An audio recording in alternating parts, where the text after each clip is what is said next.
নমস্কার, দেখছেন কলকাতা টিভি। আপনাদের সঙ্গে আমি মধুবন্তী। শুরু করছি 4টের চারদিক। আর শুরুতেই এই মুহূর্তের সব থেকে বড় খবরে নজর রাখবো। যাদবপুর কাণ্ডে ফের অভিযোগ দায়ের হয়েছে। যাদবপুর কাণ্ডে অভিযোগ দায়ের নতুন করে আজ বিকেল 3:23 নাগাদ অভিযোগ দায়ের করা হয়েছে। ইউএপিএ ধারায় মামলা রুজুর আবেদন জানিয়ে অভিযোগ। আরএসএফ ছাত্র সংগঠনের আড়ালে মাওবাদী কার্যকলাপের অভিযোগ উঠল।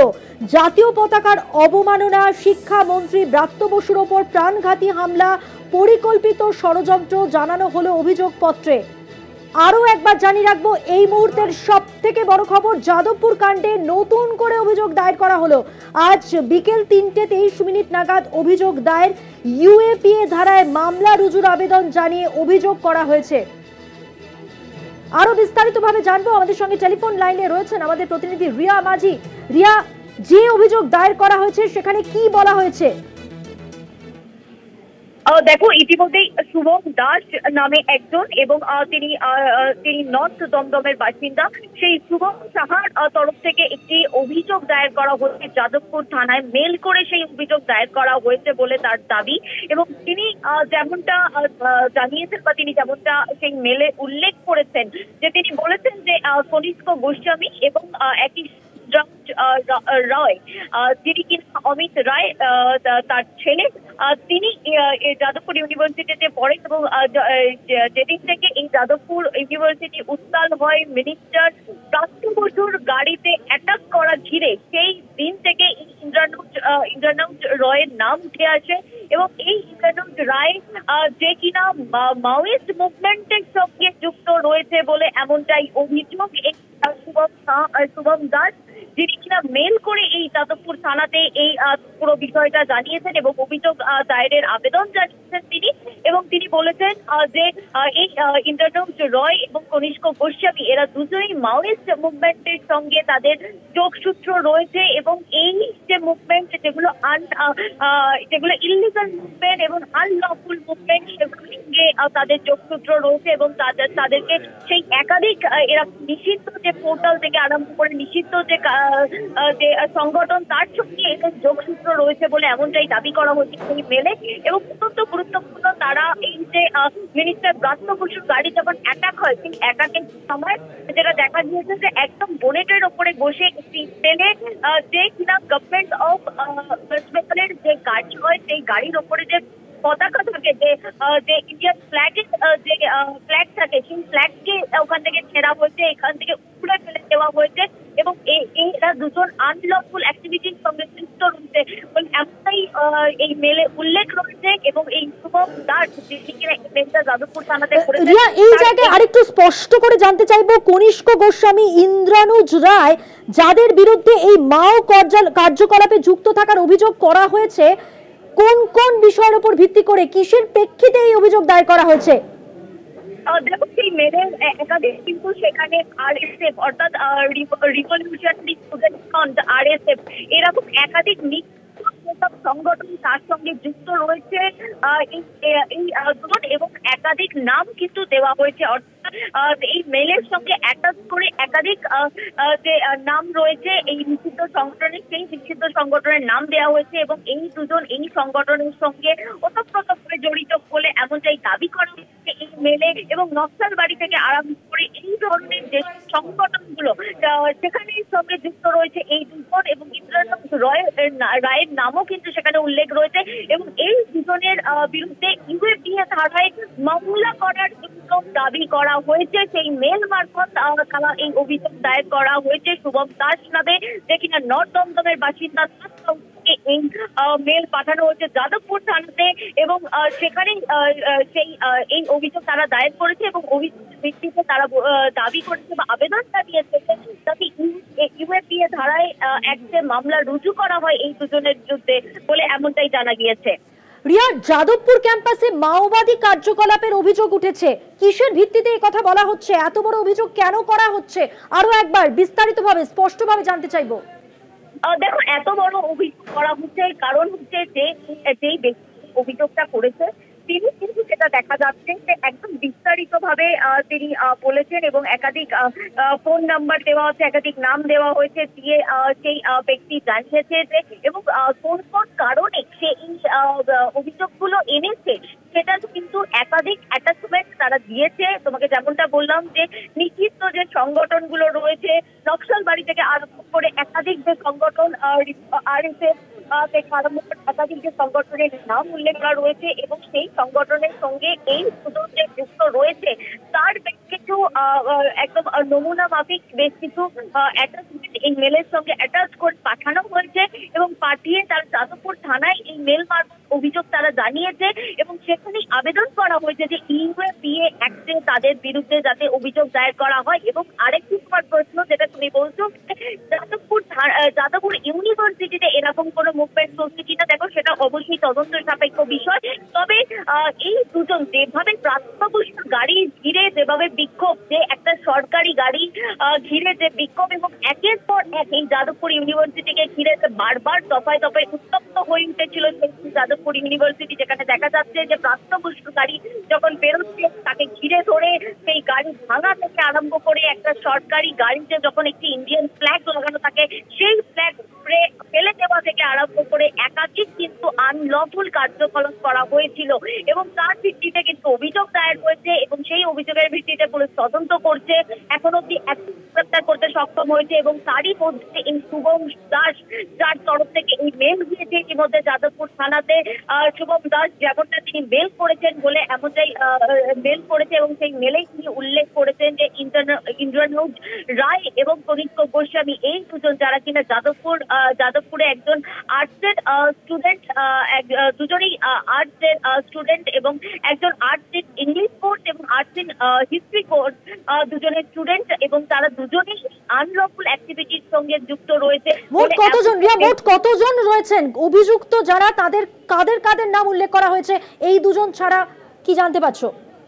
এবং অভিযুক্ত হিসাবে কারোর সেভাবে নাম উল্লেখ করা নেই। সেদিনকের পুরো বিষয়টা ব্রিফ করা হয়েছে। ব্রিফ করার মধ্যে তারা জানিয়েছে যে এই যে দুজন তাদের নাম তোমাকে আমি জানালাম যে কনিষ্ক গোস্বামী এবং ইন্দ্রানুজ রায়, এই দুজন নাম উল্লেখ করা হয়েছে এবং সেই ছবি তাদের দেওয়া হয়েছে এবং অ্যাটাচমেন্টে মেলের সঙ্গে অ্যাটাচ করে ছবি দেওয়া হয়েছে এবং এই ছবিতে তাদের একদম স্পষ্ট ছবি দেওয়া রয়েছে এবং সেখানেই উল্লেখ করা রয়েছে যে এই দুজন তারা আনলফুল অ্যাক্টিভিটির সঙ্গে তারা বাইরে জড়িত এবং তারা এই যে নিষিদ্ধ সংগঠনগুলোর সাথে যারা জড়িত তারা যাদবপুরের স্টুডেন্ট এবং যাদবপুরে এই ধরনের তারা কার্যকলাপ করছে, যেটা ওয়েস্ট বেঙ্গলে একটি সরকারি গাড়ি, সেই সরকারি গাড়ির ওপরে হামলা, মিনিস্টারের ওপরে হামলা, এই যে বিষয়গুলো সেটা নিয়ে কিন্তু প্রশ্ন তুলছে। একাধিক যে আনলফুল অ্যাক্টিভিটি সেদিকে যাদবপুরে তারা করেছে সেই কারণের জন্যই তাদের নাম নিয়ে বিতর্ক তৈরি হয়েছে ইতিমধ্যেই।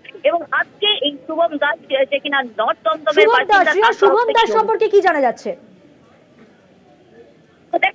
দাস সম্পর্কে এখনো কিন্তু স্পষ্ট কিছু সেইভাবে জানা যাচ্ছে না, কারণ এই ব্যক্তি তিনি যাদবপুর থানায় এই কমপ্লেন লজ করেছে। তবে এই ব্যক্তিকে তিনি পেশায় কি সেই বিষয়টা কিন্তু এখন অব্দি স্পষ্ট নয়। রিয়া, তুমি আমাদের সঙ্গে থাকো। দর্শকদের জন্য আরো একবার জানিয়ে রাখবো এই মুহূর্তের সব থেকে বড় খবর, যাদবপুর কাণ্ডে নতুন করে অভিযোগ দায়ের। আজ বিকেল 3:23 নাগাদ অভিযোগ দায়ের করা হয়েছে। ইউএপিএ ধারায় মামলা রুজুর আবেদন জানিয়ে অভিযোগকারী শুভম দাস, যিনি নিমতা উত্তর দমদমের বাসিন্দা। আরএসএফ ছাত্র সংগঠনের আড়ালে মাওবাদী কার্যকলাপের অভিযোগ উঠেছে। জাতীয় পতাকার অবমাননা, শিক্ষামন্ত্রী ব্রাত্য বসুর উপর প্রাণঘাতী হামলা, পরিকল্পিত ষড়যন্ত্র জানানো হয়েছে অভিযোগপত্রে। কনিষ্ক গোস্বামী, ইন্দ্রানুজ রায় সহ একাধিক পড়ুয়া এই মাও কার্যকলাপে যুক্ত ক্যাম্পাসের মধ্যে। আরো একবার কথা বলবো, আপনারা জানেন আমাদের সঙ্গে টেলিফোন লাইনে রয়েছেন আমাদের প্রতিনিধি রিয়া মাঝিরিয়া। ইন্দ্রানুজ রায়, আহত ওই ছাত্র, কিভাবে মাওবাদী কার্যকলাপের সঙ্গে যুক্ত রয়েছে, এই অভিযোগ যে তার সম্বন্ধে করা হয়েছে কিসের ভিত্তিতে, স্পষ্ট করে বিস্তারিত জানতে চাইবো।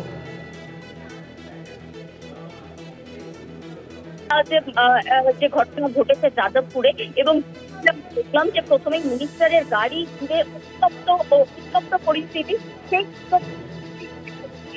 উত্তপ্ত পরিস্থিতিতে যে দুজনের নাম ইতিমধ্যে উঠে এসেছে, কনিষ্ক গোস্বামী এবং একজন ইন্দ্রানুজ রায়,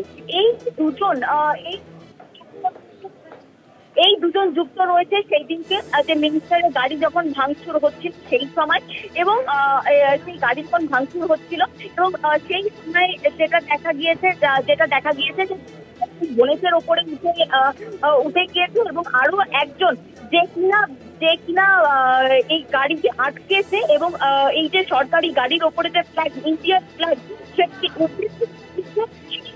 জন্যই কিন্তু তাদের বিরুদ্ধে যাতে ইউএপিএ অ্যাক্ট দেওয়া হয় এবং এই আনলফুল অ্যাক্টিভিটি যে তারা করেছে সেদিনকে, এবং এই পিছনেই তারা যুক্ত রয়েছে বেশ কিছু নিষিদ্ধ সংগঠনের সঙ্গে। সেই কারণের জন্যই কিন্তু তাদের বিরুদ্ধে একাধিক এভিডেন্স সেই মেলে অ্যাটাচ করা রয়েছে, যেখানে একাধিক নিষিদ্ধ সংগঠনের নাম রয়েছে এবং সেই নাম দিয়ে বলা হয়েছে এই নিষিদ্ধ সংগঠনের নামগুলো দিয়ে বলা রয়েছে যে এরা দুজন এই নিষিদ্ধ সংগঠনের সঙ্গে যুক্ত এবং একই সঙ্গে তারা আবার যাদবপুর ইউনিভার্সিটির স্টুডেন্ট, একজন হিস্ট্রি এবং আরো একজন ইংলিশের। এবং সেই জায়গা থেকে দাঁড়িয়ে এরা দুজন কিভাবে যাদবপুর ইউনিভার্সিটির সঙ্গে একজন ইংলিশের এবং একজন হিস্ট্রি স্টুডেন্ট, তারা কিভাবে এখানে তারা আনলফুল অ্যাক্টিভিটি করার জন্য এই ধরনের এবং এই মাওয়িস্ট মুভমেন্টের সঙ্গে যুক্ত বলে এত বড় একটি অভিযোগ সামনে এনেছে এবং নর্থ দমদমের বাসিন্দা শুভম দাস এই ফোন করেছে যাদবপুর থানাকে। একটা বিষয় যে এই ঘটনার পরে অভিযোগ দায়েরের পর বিশ্ববিদ্যালয় কর্তৃপক্ষের কোনো প্রতিক্রিয়া কি মিলেছে?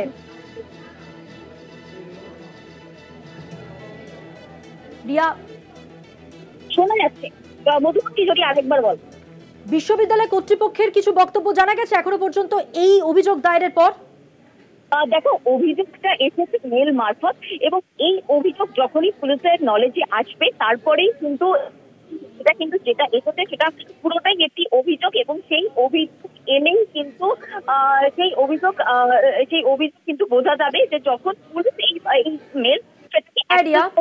মেল তুমি পরিস্থিতির উপর নজর রাখো, আমরা পরবর্তী সময় তোমার কাছে আবারও আসবো। আপাতত ধন্যবাদ রিয়া, তোমাকে কথা বললাম প্রতিনিধি রিয়া মাঝির সঙ্গে।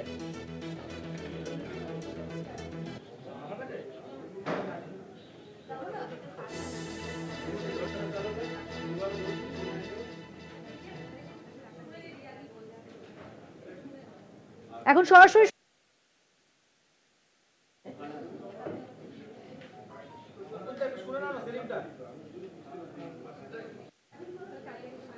ওবিসি মানে হচ্ছে যারা অন্যান্য অনগ্রসর জাতি, এটা কনস্টিটিউশন এই অধিকার দিয়েছে, সংবিধানের এই নির্দেশকে অমান্য করা হচ্ছে। আর বিজেপি তো খোলাখুলি মুসলমানদের বিরুদ্ধে যেভাবে ষড়যন্ত্র করছে এটা তার অংশ। আর মমতা ব্যানার্জি সামনে ইফতার পার্টি আর তার পেছনে হিজাব করে কিন্তু আদতে ওবিসি এটাকে ধ্বংস করছেন, সংখ্যালঘুদের যে ন্যূনতম সুযোগ আছে সেটাকে বন্ধ করছেন।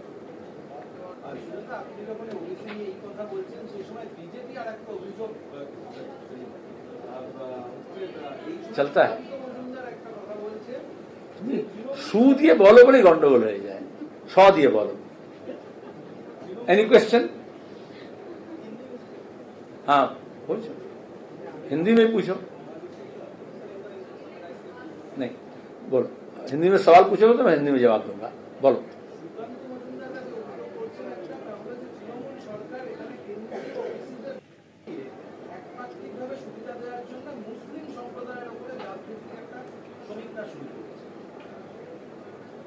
একেবারে অন্যায় কথা, মিথ্যাচার, ওদের মুসলমান বিদ্বেষটা বেরিয়ে আসছে। আর মমতা ব্যানার্জি কোনো মুসলমানদের জন্য কোনো ভালো কিছু করবেন না, করছেন না, কারণ আরএসএস এর ঘরে তার রাজনীতির জন্ম হয়েছে।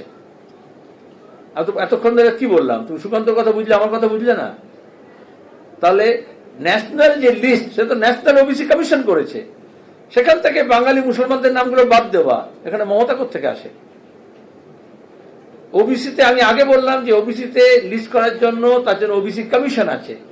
তাহলে ন্যাশনাল লিস্টে যে ডিউ প্রসেস সেটা তো ন্যাশনাল কমিশন করেছে। বরঞ্চ এখানে ওবিসি আজকে জটিলতা পড়লো, কারণ এখানকার স্টেট ওবিসি কমিশনকে না করে তৃণমূল নিজে ক্যাম্প করে এসব করতে আরম্ভ করে দিল। এটা তৃণমূলের ব্যাপার নয়, এটা সুকান্ত মজুমদারের ব্যাপারও নয়, এটা সংবিধানের ব্যাপার, আইনের ব্যাপার। বিজেপি তৃণমূল উভয়ই এই আইনটাকে বিদ্যাঙ্গুষ্ঠ দেখিয়ে বঞ্চিত করছে মুসলমান ওবিসিকে।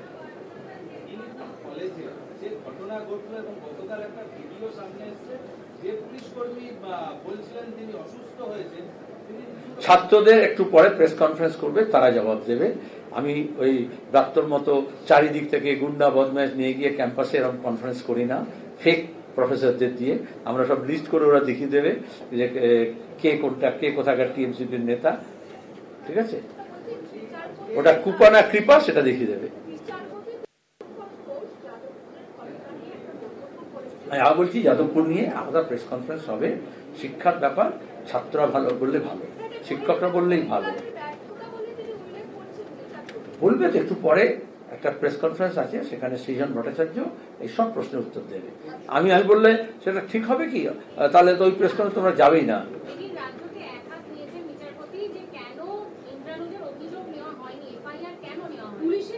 আচ্ছা, এটা এক হাত নিয়েছেন? তৃণমূলের সরকারকে দু হাতে চড় মারছে হাইকোর্ট। পুলিশ যদি দলদাস হয়, কালকে তো আমি বক্তৃতা করে বলেছি, আইন না মানে, আইন যদি না জানে, সংহিতা যদি না পড়ে, পুরনো সিআরপিসি যদি না পড়ে, তাহলে গাড়ির অ্যাক্সিডেন্ট হলো যদি বলে, যারা দুঃখ প্রকাশ করছে, যদি অ্যাক্সিডেন্টও ধরে নি, ইন্টেনশন যদি নাও হয়, তাহলে হলে প্রথমত গাড়িটা পুলিশ থানায় নিয়ে যেত, যাদবপুর থানায় নিয়ে গেছে, গাড়ির মালিককে তো নোটিশ দিত, গ্রেপ্তার করতো, আরোহীকে ছেড়ে দাও, তোমার গিয়ে ড্রাইভারকে ধরত ছিল, সেটা তাদের ধরে নেশার টেস্ট করা উচিত ছিল। যে কোনো অ্যাক্সিডেন্টের ক্ষেত্রে এটা করতে হয়। তার বদলে কেন পুলিশ রাত বিভিন্ন জায়গায় ছাত্ররা থাকে, তাদের ওখানে পুলিশ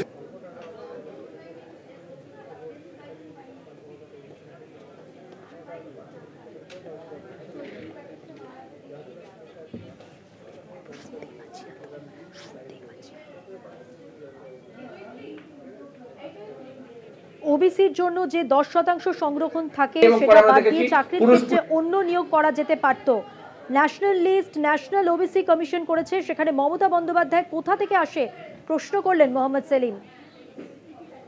এই মেয়েটির প্রতি অন্যায় আচরণ করেছে, তাকে ধরে পিটিয়েছে, থানায় রেখেছে, বেআইনি আটক। আমরা এগুলো ছাড়বো না। এবার দু হাতে বলেছে, এবার দু পায়ে করবে নাকি আদালত? তৃণমূলের সরকার আইন না মেনে কাজ করলে এটাই হবে। মিথ্যাচার করেছে প্রথম থেকে। একদিকে বলেছে কিছুই ঘটেনি, বলছে মন্ত্রী দুঃখ প্রকাশ করেছেন।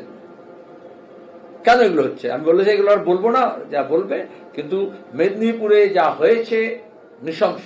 গোটা রাজ্য জুড়ে, বারুইপুর হোক আর দিনহাটা হোক আর লেক টাউন হোক, কল্যাণী হোক, যেভাবে পুলিশ গুন্ডা বদমাইশ মস্তান, যেভাবে সিপিআইএম এবং বিরোধী ছাত্রকর্মীদের উপরে একেবারে খ্যাপা কুকুরের মতো তৃণমূল কংগ্রেস লেলিয়ে দিয়েছে তাদেরকে, এই পুলিশকে বকলাস পড়াতেই হবে এবং এটা হাইকোর্ট পায়। পুলিশের গলায় যেহেতু খ্যাপা কুকুরের মতো পুলিশকে ব্যবহার করা হচ্ছে, সুতরাং তাদের গলায় চেইনটা পড়াতে হবে। আর চেইনটা মমতা ব্যানার্জির হাতে থাকলে সেটা ঠিক মতো হবে না, যখন তখন আপনাদের উপরে লেলিয়ে দিতে পারে। কালকে কল্যাণীতে সাংবাদিকও আক্রান্ত হয়েছে।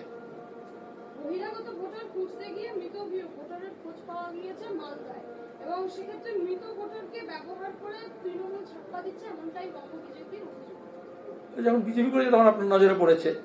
এটা গত 10 বছর ধরে আমরা বলে আসছি, ভোটার লিস্টে কত মৃত তালিকা আছে, কারা মৃত কিন্তু ভোট দিয়ে গেছে, এই সব ইলেকশন কমিশনে জমা দেওয়া হয়েছে। Election commission handpick by BJP, রাজ্য ইলেকশন কমিশন তো করে না। তাহলে ভোটার লিস্টটা করলো কে? তামাশা করতে আসছে বিজেপি। তার থেকে আরো লেটেস্ট বলছি, এলন মাস্ক বলছে এখন যে ইভিএম মেশিনে কারচুপি হয়েছে। আমরা তো বলেছি বিজেপি বলুক, সাহস থাকলে। আমরা তো বলছি গোটা দেশেও, হরিয়ানাতেও, বেঙ্গলেও, পাঞ্জাবেও, আর তোমার গিয়ে কি বলে মহারাষ্ট্রে হোক আর দিল্লিতে হোক, তাহলে ইলেকশন কমিশন কারা তৈরি করেছে? হ্যান্ডপিক। ভোটার লিস্ট থেকে ভোট গণনা, আজকে যে স্যাংটিটি অফ দি ইলেকশন সেটা নষ্ট হয়েছে এবং এটা মমতা মোদী উভয়ই করেছে।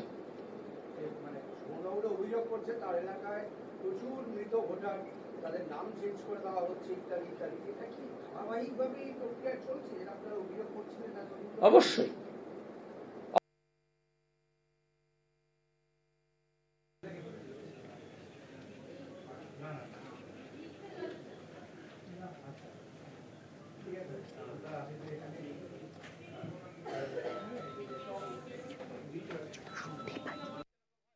দেখবে তোমরা যদি বাসের ট্রামে জানি না ঘোরো কিনা তোমরা, এখন অবশ্য এখন যা কোম্পানিগুলো যে অবস্থা করেছে সাংবাদিকরা এখন বাসেই ঘুরতে হবে, তাই ঘোরে।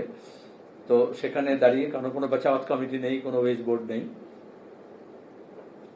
তো সেখানে দাঁড়িয়ে পকেট যখন মারে 3-4 জনের গ্যাং একসঙ্গে ওঠে, আর যদি ধরাও পড়ে কেউ তখন পকেট মারা বলে চিৎকার করে তাদেরই দলের লোকেরা।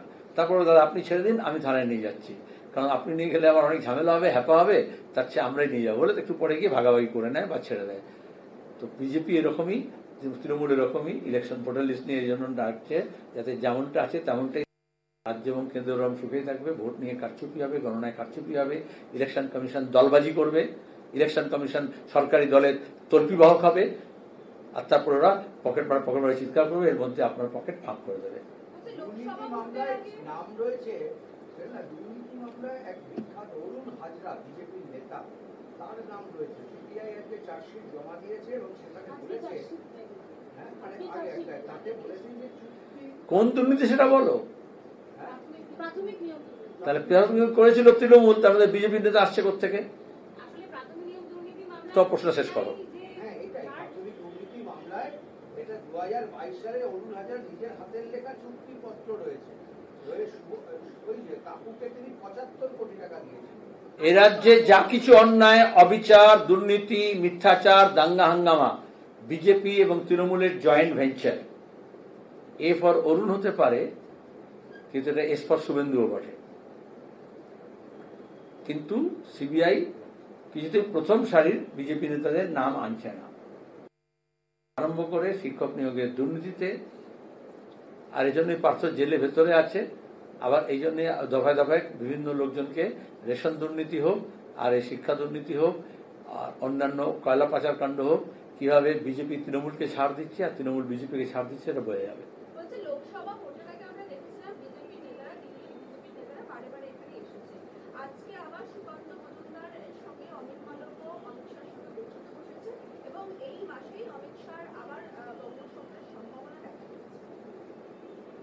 যেটা লেখেনি বা তুমি বলোনি সেটা হচ্ছে দিল্লির বিজেপি বলছে রাজ্যের বিজেপি নেতাদের তোমরা অপদার্থ, তোমরা তৃণমূলের হয়ে দুর্নীতির শেয়ার খাচ্ছ, টাকা খাচ্ছ, কাটমানির টাকা খাচ্ছ, তোলাবাজির টাকা খাচ্ছ, সুতরাং দেখো আমরা যদি কিছু করতে পারি। মোহন ভাগবত এসেছিলেন, যোগীও আসবে, তারপরে মোদিও আসবে, কিন্তু বাংলার ভবিষ্যৎ বাংলার মানুষ ঠিক করবে। আপনি কি মনে করেন যে দিল্লির নেতারা জানে না যে এখানকার রাজ্য নেতারা কি করছে? মানে আচ্ছা, তৃণমূলের নেতাদেরকে মুকুল রায় থেকে শুরু করে শুভেন্দুকে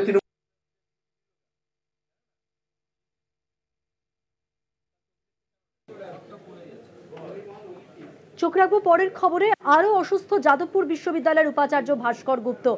চিকিৎসকের পরামর্শে তাকে হাসপাতালে ভর্তি করানো হয়েছে। তার রক্তচাপ ওঠানামা করছে ক্রমাগত, এবং 1 মার্চের ঘটনার পর থেকেই তিনি অসুস্থ বোধ করছেন, এবং সেই অবস্থাতেই তিনি এখন চিকিৎসার জন্য হাসপাতালে ভর্তি রয়েছেন। উপাচার্যের পরিবারের পক্ষ থেকে বলা হয়েছে শনিবারের পর থেকে অসুস্থ হয়ে পড়েছেন তিনি। সকালে তার রক্তচাপের মাত্রা অতিরিক্ত বেড়ে যায়, আর এই মুহূর্তে ভাস্কর বাবুর রক্তচাপ 117 থেকে 190 এর মধ্যে রয়েছে। মস্তিষ্কে রক্তক্ষরণের আশঙ্কাও দেখছেন চিকিৎসকরা।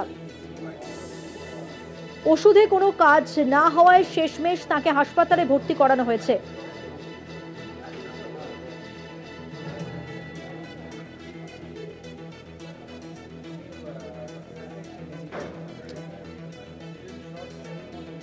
চিকিৎসক অরিন্দম বিশ্বাস কি বলছেন ভাস্কর গুপ্তর শারীরিক অবস্থা সম্পর্কে শোনাবো আপনাদের। আছে, কিছুক্ষণ পর্যবেক্ষণে থাকবে। প্রেশারটা খানিকটা কমেছে, গতকাল রাত্রে প্রায় 200 হয়ে গেছিল ওপরটা। একটাই হাইপারটেনসিভ ক্রাইসিসটা হয়নি, কারণ ডায়াস্টোলিকটা ঠিক ছিল, মানে বেশি ছিল, ঠিক ছিল। এখন ইমার্জেন্সিতে কিছুক্ষণ রাখবো, তারপর যদি দেখি প্রেশারটা কিছুটা যখন কমেছে তখন আমরা প্রাইভেট ওয়ার্ডের কথা ভাববো, কারণ I2 এই মুহূর্তে লাগবে না। I2 লাগার জন্য যদি আমাদের অক্সিজেন মাত্রা কমে যেত, ভেন্টিলেশনের ব্যবস্থা থাকতো তাহলে, কিন্তু এই মুহূর্তে লাগার কিছু নেই। ভর্তির কারণ পরিষ্কার। প্রতিনিধি শুভঙ্কর মণ্ডল রয়েছেন আমাদের সঙ্গে টেলিফোন লাইনে। শুভঙ্কর, আমরা চিকিৎসক অরিন্দম বিশ্বাসের কথায় যেটা বুঝতে পারলাম যে যেহেতু বছর খানেক আগে একবার সেরিব্রাল অ্যাটাক হয়েছিল, তারপর এই যে রক্তচাপ ওঠানামা করছে সেই আশঙ্কাতেই তাকে হাসপাতালে ভর্তি করে নিয়েছেন চিকিৎসকরা। কি জানতে পারছো, এই মুহূর্তের আপডেট কি? দেখো, এই মুহূর্তে যদি একেবারে ফ্রেশ আপডেট বলা যায় তাহলে কিন্তু ভাস্কর গুপ্ত, যাদবপুর বিশ্ববিদ্যালয়ের অস্থায়ী উপাচার্য, তার এমআরআই হয়েছে কিছুক্ষণ আগে এবং চিকিৎসক ডক্টর অরিন্দম বিশ্বাস তিনি স্পষ্ট জানিয়েছিলেন যে একটা এমআরআই তার করতে হবে এবং সেই এমআরআই কিন্তু করা হয়েছে, আমরা যেটা জানতে পেরেছি। এবং তাকে প্রাইভেট ওয়ার্ডে ইতিমধ্যেই তাকে ভর্তি করা, অর্থাৎ প্রাইভেট ওয়ার্ডে তাকে শিফট করা হয়েছে। তার অবস্থা চিকিৎসক ডাক্তার জানিয়েছেন এবং আমরা কিন্তু জানতে পেরেছি শিক্ষামন্ত্রী আর কিছুক্ষণ পর এখানে তাকে দেখতে আসবেন। যাদবপুর বিশ্ববিদ্যালয়ের অস্থায়ী উপাচার্য ভাস্কর গুপ্তকে বেশ অস্থিরতা নিয়ে, রক্তচাপ নিয়ে তাকে কিন্তু আজকে ভর্তি করা হয়েছিল। তার পরিবারের তরফ থেকে তাকে ভর্তি করা হয় বাইপাসের ধারে বেসরকারি হাসপাতালে এবং কিছুক্ষণ আগে তার এমআরআই হয়েছে। সকালে ওষুধও তাকে দেওয়া হয়েছিল এবং তোমায় জানিয়ে রাখি প্রাইভেট ওয়ার্ডে এই মুহূর্তে কিন্তু ভর্তি রয়েছেন ভাস্কর গুপ্ত। আর কিছুক্ষণ পর এখানে শিক্ষামন্ত্রী ব্রাত্য বসু তার আসার কথা রয়েছে। ধন্যবাদ শুভঙ্কর। কথা বললাম প্রতিনিধি শুভঙ্কর মণ্ডলের সঙ্গে। এই মুহূর্তে ভাস্কর গুপ্ত তার শারীরিক অবস্থা যেরকম, তার চিকিৎসকের পরামর্শে তাকে হাসপাতালে ভর্তি করা হয়েছে এবং প্রাইভেট ওয়ার্ডে তাকে রাখা হয়েছে। অবজারভেশনে আছেন তিনি। কিছুক্ষণ পর শিক্ষামন্ত্রী ব্রাত্য বসু তাকে দেখতে আসবেন, এমনটাই শুভঙ্কর মণ্ডল আমাদের প্রতিনিধি জানিয়ে দিলেন।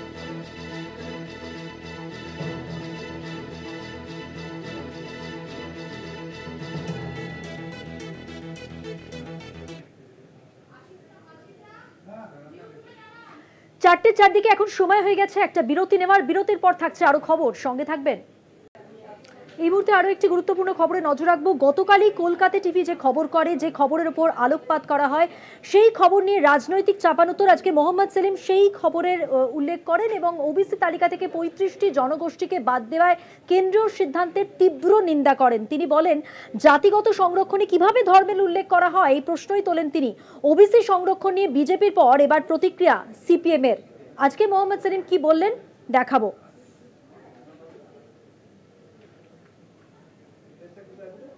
সরকার কিরকম খুব পরিকল্পিতভাবে কিন্তু সারেপ্টিসিয়াসলি চুপিসারে ওবিসি তালিকা থেকে 35টি জনগোষ্ঠী,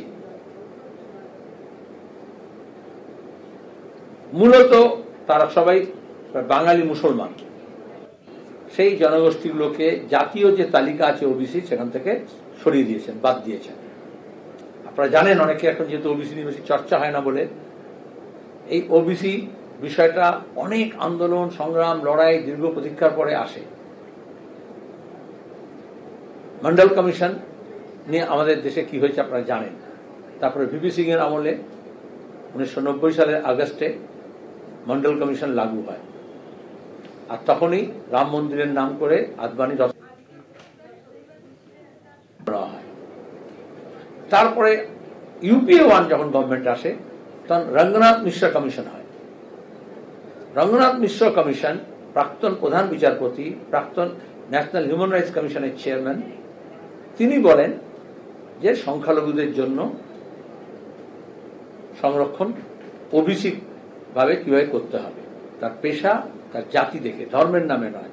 আর এখন বিজেপি এক গোয়ালের গরু দুজনে এই সুযোগে যে বাঙালি মুসলমান সংখ্যালঘু নামগুলো আছে সেগুলোকে তারা সেখান থেকে সরিয়ে দিয়েছে, যার ফলে যে ন্যূনতম সুযোগগুলো ছিল সেটাকে নষ্ট করা হয়েছে। যে গোটা দেশে মুসলমান সম্প্রদায়কে সেকেন্ড গ্রেড সিটিজেন করা, তার নাগরিকতা থেকে, তার সংরক্ষণ থেকে, তার চাকরি থেকে, তার ব্যবসা থেকে, তার বাণিজ্য থেকে, তার বাসস্থান থেকে উৎখাত করার যে অংশ হিসেবে আরএসএস এর যে কর্মসূচি সেটা এখানে করা হয়েছে।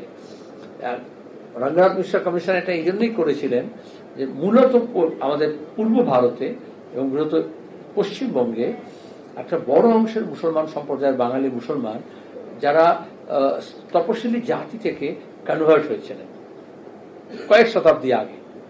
সুতরাং একই সমগোত্রীয় কাজকর্ম করেন, সামাজিক, অর্থনৈতিক, শিক্ষাগত অবস্থান সেরকমই বা তার থেকেও খারাপ হয়েছে এতদিনে। সেই অংশকে যেহেতু এসসি করা যাচ্ছে না, করা যায় না, এখানে আপনারা জানেন যেটা কনস্টিটিউশনাল অর্ডার অফ 1950 আছে, সেটার অনুযায়ী যেটা SC ST রিজার্ভেশন ছিল সেখানে ইচ্ছে করে সারপ্টিসিয়াসলি হিন্দু লিখে দেওয়া হয়েছিল, সংবিধানে লেখা ছিল না, কিন্তু হোম মিনিস্ট্রি যে অর্ডার দিয়েছিল তাতে SC ST অর্ডার, সেখানে SC ST ব্র্যাকেটে হিন্দু লিখে দেওয়া হয়। তারপর অনেক আন্দোলন হয়, অনেক আন্দোলনের পরে হিন্দুর সঙ্গে শিখ যুক্ত হয়, তারপরে VP সিং এর সময় সেখানে বুদ্ধিস্ট যুক্ত হয়, তারপরে খ্রিস্টান মুসলমান তারা সবাই বলছিল, আমরা বলছিলাম যে এই কনস্টিটিউশনাল অর্ডার যেটা 1950 আছে সেটাকে বাতিল করতে হবে বা শোধরাতে হবে। যখন জাতিগতভাবে সংরক্ষণ, সেখানে ধর্মের উল্লেখ থাকবে না, আর ধর্মের উল্লেখ থাকে তাহলে সব ধর্মের থাকবে।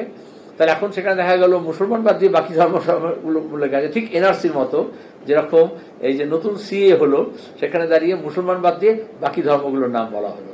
ঠিক ওবিসি সংরক্ষণ নিয়ে বিজেপির পর প্রতিক্রিয়া CPM এর। আমার সঙ্গে নিউজরুম থেকেই রয়েছেন আমাদের পলিটিক্যাল এডিটর আশিস চট্টোপাধ্যায়। আশিস দা, কিভাবে ব্যাখ্যা করবেন? প্রথমেই আমরা বলতে চাই যে এত বড় খবর আমরা ব্রেক করেছিলাম। আমরা প্রথম ব্রেক করেছিলাম যে বাঙালিদের, বিশেষ করে বাঙালি মুসলমানদের ওবিসি তালিকা থেকে বাদ দেওয়ার সিদ্ধান্ত নিতে চলেছে কেন্দ্রীয় সরকার। কেন্দ্রীয় সরকারের নির্দিষ্ট মন্ত্রক তারা একেবারে 35টি জনগোষ্ঠীর নাম করে তালিকা করে তাদেরকে বাদ দিতে চেয়েছে। এত বড় খবর করার পরে আমরা গতকাল মঙ্গলবার দেখেছিলাম বিজেপি আত্মপক্ষ সমর্থনে নানান কথা বলছে। তারা ওই যে লিস্ট, সেই লিস্ট প্রকাশ করছে এবং তারা আত্মপক্ষ সমর্থন করার চেষ্টা করছে। আজকে দেখলাম মোহাম্মদ সেলিম, CPM-এর রাজ্য সম্পাদক, এই বিষয় নিয়ে মুখ খুললেন। তিনি যেটা বলেছেন সেটা হচ্ছে মুসলমানদের দ্বিতীয় শ্রেণীর নাগরিকে পরিণত করতে চায় RSS। এই কথাটা অত্যন্ত গুরুত্বপূর্ণ, কেননা বিজেপি বলি আর বজরং দলই বলি, আসলে হিন্দুত্ববাদী সংগঠনগুলো RSS দ্বারাই পরিচালিত হয়। সেই জন্যই RSS-এর নাম করে মোহাম্মদ সেলিম বলেছেন ওবিসির তালিকা থেকে মুসলমানদের নাম বাদ দেওয়া দেখিয়ে দেয় যে RSS আসলে মুসলমানদের দ্বিতীয় শ্রেণীর নাগরিকে পরিণত করতে চায়। সুতরাং বামপন্থীদের যে প্রতিক্রিয়া, সেই প্রতিক্রিয়া যথেষ্ট তীব্র। এর বিরুদ্ধে কোনো আইনগত বা কোনো রাজনৈতিকভাবে পদক্ষেপ করা হবে কিনা, অর্থাৎ সাংবাদিক সম্মেলনে বক্তৃতা দেওয়ার পরেও এই বিষয়টা যেহেতু এর সঙ্গে লক্ষ লক্ষ মানুষের স্বার্থ যুক্ত, আমরা কলকাতা টিভিতে সেই কথাটাই বলেছিলাম, গুরুত্ব দিয়ে বলেছিলাম যে এর ফলে লক্ষ লক্ষ বাঙালি, লক্ষ লক্ষ পশ্চিমবঙ্গবাসী তারা ওবিসি তালিকার থেকে বাদ চলে যাবেন। তারা শিক্ষা এবং চাকরির ক্ষেত্রে যে সুযোগ পেয়েছিলেন অল্প কিছু বছরের জন্য, সেই সুযোগ থেকে তারা বঞ্চিত হয়ে যাবেন এবং সেটা দেশের যে ন্যায় বিচারের ধারণা, দেশে যে গণতন্ত্রের ধারণা, দেশে যে ধর্মনিরপেক্ষতার ধারণা, তার সম্পূর্ণ পরিপন্থী। রঙ্গনাথ মিশ্র কমিশনও সেই কথা বলেছে, ধর্মের ভিত্তিতে নয় পেশার ভিত্তিতে বিচার করতে হবে পিছিয়ে পড়া জাতিকে। সেই ধারণার পরিপন্থী কেন্দ্রীয় নির্দেশ, এই কথা আমরা কলকাতা টিভিতে বলেছিলাম। এখন এর আমাদের কথা অনুসারী কথা বলেছে বামপন্থীরা। এখন দেখা যাক তারা রাজনৈতিক স্তরে বা আইন আদালতের মঞ্চে এই বিষয় নিয়ে অন্য কোনো পদক্ষেপ করে কিনা। মধুবন্তী, ধন্যবাদ। কথা বললাম আমাদের পলিটিক্যাল এডিটর আশিস চট্টোপাধ্যায়ের সঙ্গে। সংরক্ষণের মাধ্যমে প্রকাশ্যে বিজেপি সরকারের মুসলমান বিদ্বেষ, মুসলমানদের দ্বিতীয় শ্রেণীর নাগরিক করাই লক্ষ্য RSS-এর। বিজেপির পর এবার CPM-এর মুখেও ওবিসি প্রসঙ্গ।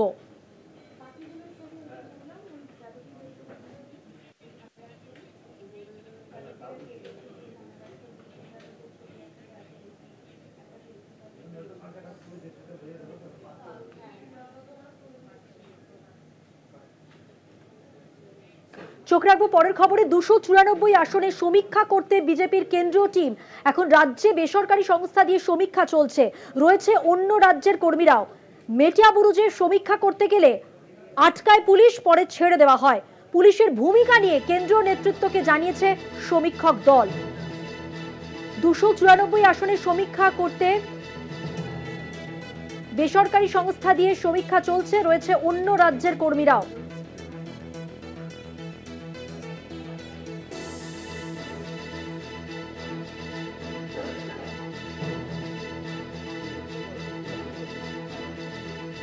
294 আসনে সমীক্ষা করতে বিজেপির কেন্দ্রীয় টিম এখন রাজ্যে।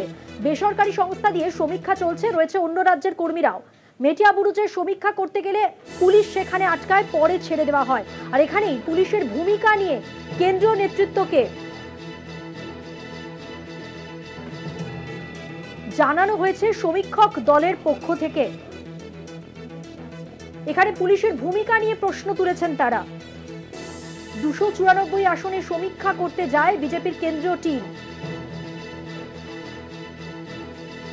আমাদের বিশেষ প্রতিনিধি অঞ্জন রায় রয়েছেন আমাদের সঙ্গে টেলিফোন লাইনে। অঞ্জন দা, পুলিশের ভূমিকা নিয়ে সমীক্ষক দল প্রশ্ন তুলেছেন। দেখো, শুধু পুলিশের ভূমিকা নয়, এটা খুব ইম্পর্টেন্ট একটা ইন্টারেস্টিং বিষয়। সেটা হচ্ছে যে বিজেপি 2026কে সামনে রেখে 294টা আসনে এই সমীক্ষাটা করছে। এটা একটা বেসরকারি সংস্থাকে দিয়ে করাচ্ছেন তারা, এবং তাতে বিজেপির লোকরাও যুক্ত হয়েছেন, অর্থাৎ আইটি বিশেষজ্ঞ, সাংগঠনিক বিশেষজ্ঞ যারা আছেন তারাও আছেন। এবং বিজেপি একসময় বলেছিল যে কোনো সংখ্যালঘু এলাকায় বিজেপির বুথ কমিটি করতে হবে না, অর্থাৎ সংখ্যালঘু এলাকাকে বাদ দিয়েই হিন্দুত্ব ভোটকে এক কাট্টা করে বিজেপি 26-এ ক্ষমতায় আসতে চায়। কিন্তু সমীক্ষক দল দেখা যাচ্ছে তারা সমস্ত 294টা কেন্দ্রেই যাচ্ছে, এবং মেটিয়াবুরুজে তারা যখন যায় গত সপ্তাহে, তখন তাদের পুলিশ বাধা দেয় এবং তারা কাজ করতে না পারায় তারা ফিরে যায়। সেক্ষেত্রে রাজ্য নেতৃত্ব বিষয়টা দিল্লি নেতৃত্বকে জানান, পুলিশ বাধা দেওয়ার বিষয়। লক্ষ্য করার বিষয় যে সংখ্যালঘু এলাকাতেও এই সার্ভে করছে বিজেপি, অর্থাৎ বুঝতে চাইছে যে এখানে বিজেপি প্রার্থী কি ভোট পেতে পারে, শাসক দলের প্রার্থীরা কি ভোট পেতে পারে, লেফট কংগ্রেস কি ভোট পেতে পারে, এই সবটা তারা বুঝবার জন্য এই 294টা কেন্দ্রে তারা এই সমীক্ষক টিম পাঠিয়েছে। এবং আগামী মাসে সম্ভবত এই রিপোর্ট তারা সাবমিট করবেন কেন্দ্রীয় নেতৃত্বের কাছে। সেই রিপোর্টের ভিত্তিতে বিজেপি চূড়ান্ত সিদ্ধান্ত নেবে যে সংগঠন কিভাবে এগোবে বা কি করবে এসব ব্যাপার। কিন্তু খুব ইন্টারেস্টিং বিষয় যে সংখ্যালঘু এলাকাকে বাদ না দিয়ে বিজেপি কিন্তু সংখ্যালঘু এলাকারও সার্ভে করছে এই বিধানসভা নির্বাচনকে সামনে রেখে। অঞ্জন, আমাদের সঙ্গে থাকবেন।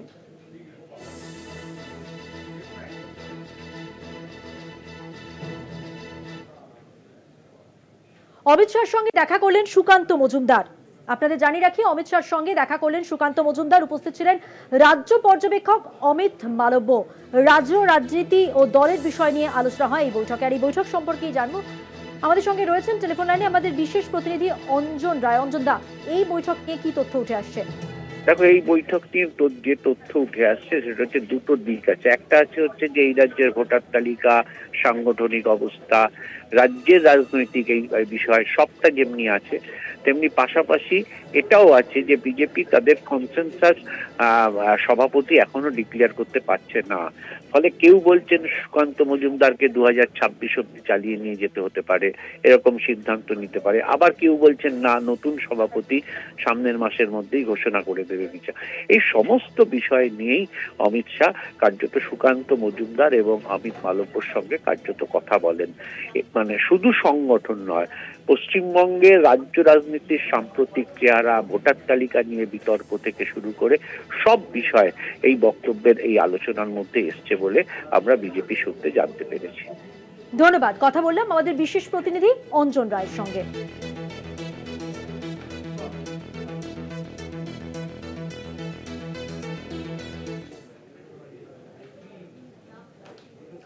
আমেরিকা থেকে ভারতে আমদানি করা পণ্যের ওপর শুল্ক কমাতে ফের চাপ দিলেন প্রেসিডেন্ট ডোনাল্ড ট্রাম্প।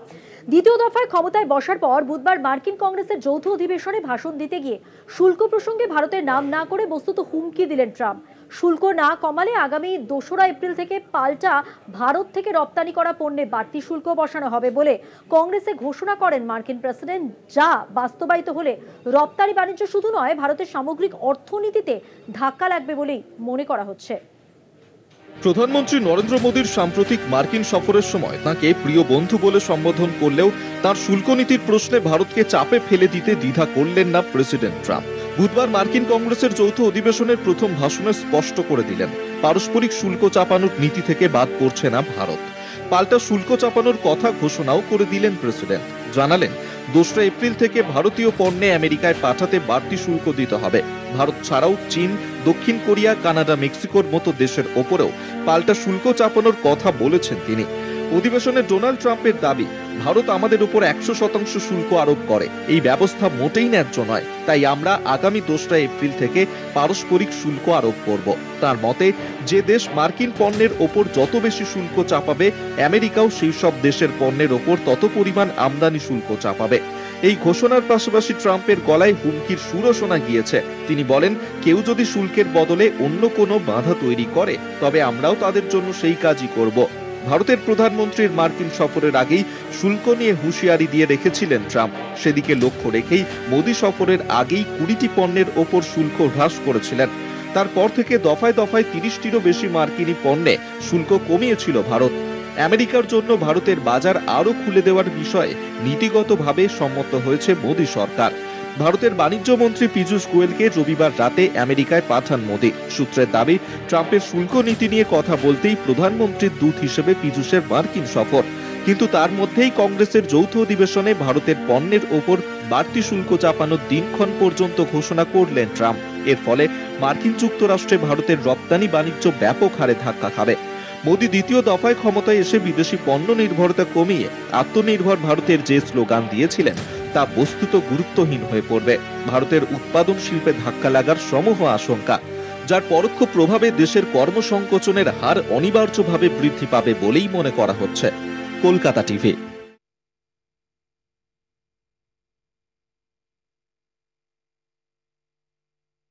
ভারতকে সতর্ক করে তার বার্তা, শুল্কের হার সেখানে অত্যন্ত চড়া। শুল্কের হার না কমালে আমেরিকাও বসাবে পাল্টা শুল্ক। পাল্টা শুল্কের জমানা শুরু হবে 2 এপ্রিল থেকেই। চীন, কানাডা ও মেক্সিকোর পণ্যে বাড়তি শুল্কের চাপে মূল্যবৃদ্ধি হতে পারে আমেরিকায়। ফলে প্রতি পরিবারকে $1000 অতিরিক্ত খরচ করতে হতে পারে।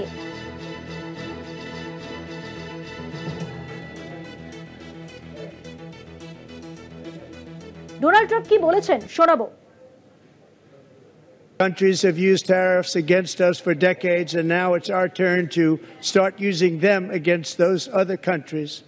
On average, the European Union, China, Brazil, India, Mexico, and Canada, have you heard of them? And countless other nations charge us tremendously higher tariffs than we charge them. It's very unfair. India charges us auto tariffs higher than 100%.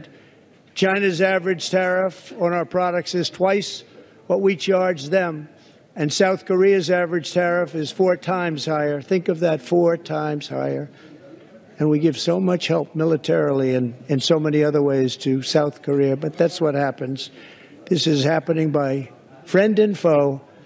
This system is not fair to the United States and never was. And so on April 2nd, I wanted to make it April 1st. কথা বলবো newsroom থেকে রয়েছেন আমাদের political editor Ashis Chattopadhyay. Ashis দা, এবার তো রীতিমতো হুঁশিয়ারি দেওয়া হলো ভারতকে। ট্রাম্পের পক্ষ থেকে যেটা বলা হচ্ছে, শুল্কের হার বেশ চড়া, সেক্ষেত্রে পাল্টা শুল্কের কথা এবার বলা হলো। গোটা বিষয়টা যদি একটু বিশ্লেষণ করেন। দেখো, শেষ পর্যন্ত শুল্ক যুদ্ধ এড়ানো যাচ্ছে না। যা বোঝা যাচ্ছে, শুল্ক যুদ্ধ এড়ানো যাচ্ছে না। ইতিমধ্যেই মেক্সিকো এবং কানাডার বিরুদ্ধে শুল্ক চাপিয়েছেন, 25% শুল্ক চাপিয়েছেন। এটা বোঝার ব্যাপার আছে যে 25% শুল্ক খুব ছোট ব্যাপার নয়, অত্যন্ত বড় ধরনের শুল্ক চাপানো হয় 25% শুল্ক। এইবারে আমেরিকা যখন 25% শুল্ক চাপিয়েছে, কানাডা, মেক্সিকো পাল্টা ব্যবস্থা নিয়েছে, তারাও মার্কিন পণ্যের ওপরে 25% শুল্ক চাপিয়েছে। যদিও দুপক্ষই অল্প অল্প সময়ের জন্য এটা উল্লেখ করেছে, কিন্তু পাল্টা শুল্ক পশ্চিমী দুনিয়াকে তোলপাড় করে এবারে এশিয়ার পথে হাঁটা দিয়েছে। ভারতের কথা উল্লেখ করেছেন, সেটা তো আমরা এখানে জানালামই। উল্লেখ করেছেন সাউথ কোরিয়ার কথা। সাউথ কোরিয়ার কথা ট্রাম্প উল্লেখ করে কি বললেন, যে সাউথ কোরিয়াকে আমরা বন্ধুভাবে কত সাহায্য করি, কত অস্ত্রশস্ত্র দেই, কত ডলার দেই, তা সত্ত্বেও তারা আমাদের ওপরে 4 গুণ বেশি শুল্ক বসায়। সুতরাং সাউথ কোরিয়ার বিরুদ্ধেও বাড়তি শুল্ক আমি বসাবো। অর্থাৎ পশ্চিমী দুনিয়া কেবলমাত্র নয়, কেবলমাত্র কানাডা, মেক্সিকো যে আমেরিকা মহাদেশ সেটা নয়, ইউরোপ এবং অবশেষে এখানে এশিয়া মহাদেশ এবং ভারতে এসে কড়া নাড়ছে ট্রাম্পের শুল্ক বৃদ্ধির ধাক্কা। ভারতে এর প্রভাব কি পড়তে পারে তাই নিয়ে শুরু হয়েছে চর্চা। একটা কথা ঠিক যে আমেরিকা ভারত বহির্বাণিজ্যে আমরা বেশি রপ্তানি করি, আমদানি করি কম, সেই জন্য আমাদের একটু ট্রেড অ্যাডভান্টেজ আছে আমেরিকার সঙ্গে।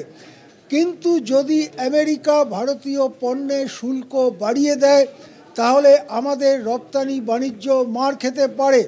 আমাদের রপ্তানি বাণিজ্য মার খেলে এখানে যেসব কল কারখানা সংস্থায় সেগুলো উৎপাদন হয় সেখানে উৎপাদন সংকোচন হতে পারে। সংকোচন হলে বাড়তে পারে বেকারি, কর্মহীনতা। এই সব কুপ্রভাব আমাদের এখানে পড়তে পারে। তখন আমাদের জিনিসগুলো বিক্রি করবার জন্য অন্যান্য দেশে গিয়ে কড়া নাড়তে হবে। ইতিমধ্যেই জয়শঙ্কর লন্ডনে গিয়ে ব্রিটেনের সাথে দ্বিপাক্ষিক বাণিজ্য চুক্তির ব্যাপারে কথাবার্তা সারছেন, কিন্তু চুক্তি হতে অনেক দেরি। ইউরোপে এবং এশিয়ার অন্যান্য দেশে আমাদের জিনিসগুলো বিক্রির চেষ্টা করতে হতে পারে। কিন্তু যাই হোক, শর্ট টার্মে অল্প সময় মেয়াদে ভারতের অর্থনীতিতে ধাক্কা লাগতে পারে, কমে আসতে পারে অর্থনীতি বৃদ্ধির হার, যেটাকে জিএসটি দিয়ে যেটাকে জিডিপি দিয়ে মাপা হয়, সেই জিডিপি বৃদ্ধির হার কমে আসতে পারে। হ্যাঁ, ধন্যবাদ। কথা বললাম আমাদের পলিটিক্যাল এডিটর আশিস চট্টোপাধ্যায়ের সঙ্গে।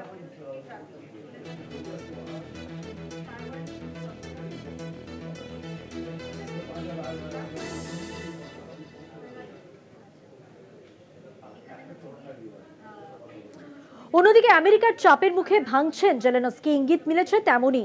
হোয়াইট হাউসে ট্রাম্পের সঙ্গে ঝগড়ার ঘটনা দুঃখজনক, মেনে নিলেন জেলেনস্কি। ইউক্রেন প্রেসিডেন্টের স্পষ্ট ইঙ্গিত, ট্রাম্প ডাকলেই সই করবেন খনিজ চুক্তিতে। কেবল ইউরোপের সহায়তা প্রতিশ্রুতিতে চিড়ে ভিজছে না, স্পষ্ট সেটাও এক্স হ্যান্ডেলে এমনই পোস্ট ভলোদিমির জেলেনস্কি। আমেরিকার চাপের মুখে ভাঙছেন এবার জেলেনস্কি, ইঙ্গিত মিলছে তেমনটাই। হোয়াইট হাউসে ট্রাম্পের সঙ্গে ঝগড়ার ঘটনা দুঃখজনক, সেটা মেনে নিয়েছেন জেলেনস্কি। ইউক্রেন প্রেসিডেন্টের স্পষ্ট ইঙ্গিত, ট্রাম্প ডাকলেই সই করবেন খনিজ চুক্তিতে। কেবল ইউরোপের সহায়তা প্রতিশ্রুতিতেই চিড়ে ভিজছে না, স্পষ্ট সেটাও এক্স হ্যান্ডেলে জানিয়েছেন।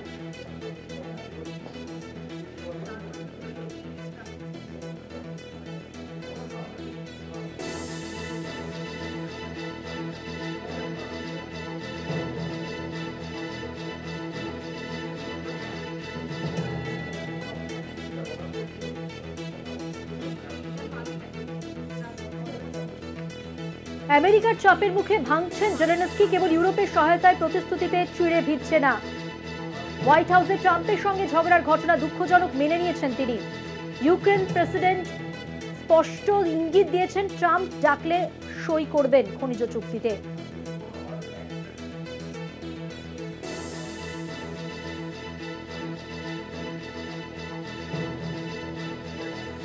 আরো বিস্তারিত জানাচ্ছেন, আমাদের সঙ্গে টেলিফোন লাইনে রয়েছেন আমাদের পলিটিক্যাল এডিটর আশিস চট্টোপাধ্যায়। আশিস দা,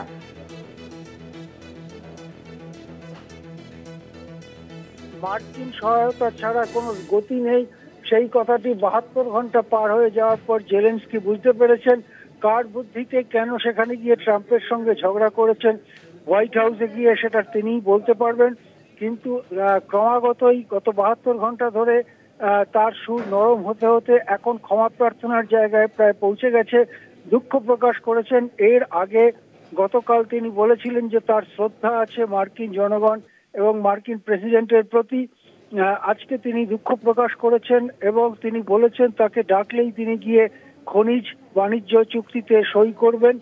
অর্থাৎ ইউরোপের নেতারা, ব্রিটেনের কিয়ের স্টারমার থেকে শুরু করে জার্মান নেতারা যতই বড় বড় কথা বলুক, ইউরোপের নেতারাও বুঝতে পারছে যে বিপুল ডলার সাহায্য এবং সামরিক অস্ত্র যেটা দেওয়া হয় ইউক্রেনকে মার্কিন যুক্তরাষ্ট্রের পক্ষ থেকে, সেটা বদলে ইউরোপ সেটা দেবে, এইটার কোনো বাস্তবতা নেই।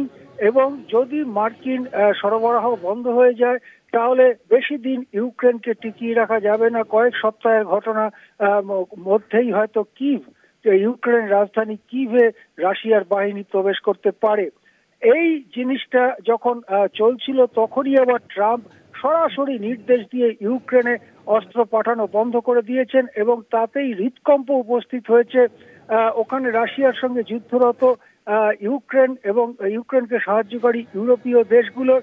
সেই জন্য একেবারে প্রায় হাতজোড় করার অবস্থায় জেলেনস্কি চলে গেছেন। তিনি এখন কোন ক্রমে ট্রাম্পকে ঠান্ডা করতে চাইছেন, দুঃখ প্রকাশ করেছেন এবং ডাকলেই চুক্তি করবেন এই কথা জানাচ্ছেন জেলেনস্কি। হ্যাঁ, ধন্যবাদ। কথা বললাম আমাদের পলিটিক্যাল এডিটর আশিস চট্টোপাধ্যায়ের সঙ্গে।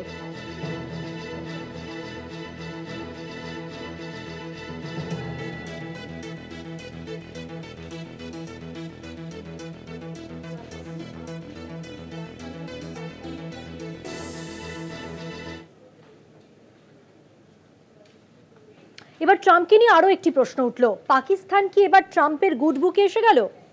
আইসিস জঙ্গি গ্রেফতারিতে পাকিস্তানকে অভিনন্দন ট্রাম্পের। আমেরিকার অ্যাবে গেটে জঙ্গি হানায় নিহত হন 13 জন। অভিযুক্ত জঙ্গিকে গ্রেফতার করায় সহায়তা করে পাকিস্তান। আর এই কারণেই কি তাহলে এবার ট্রাম্পের গুড বুকে পাকিস্তান? এই প্রশ্নই উঠছে।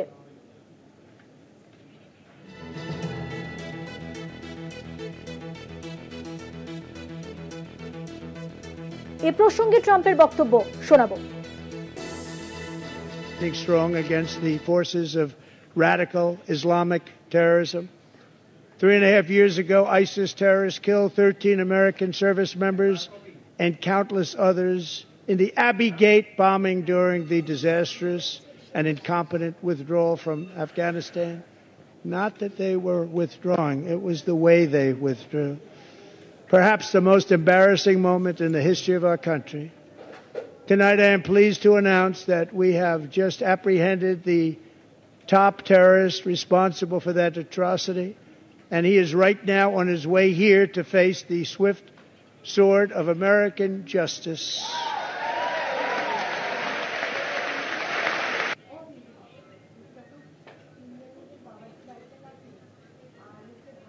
চারটে চারদিক আজকের মতো এ পর্যন্তই। দেখতে থাকুন কলকাতা টিভি, রাত দিন 7 দিন।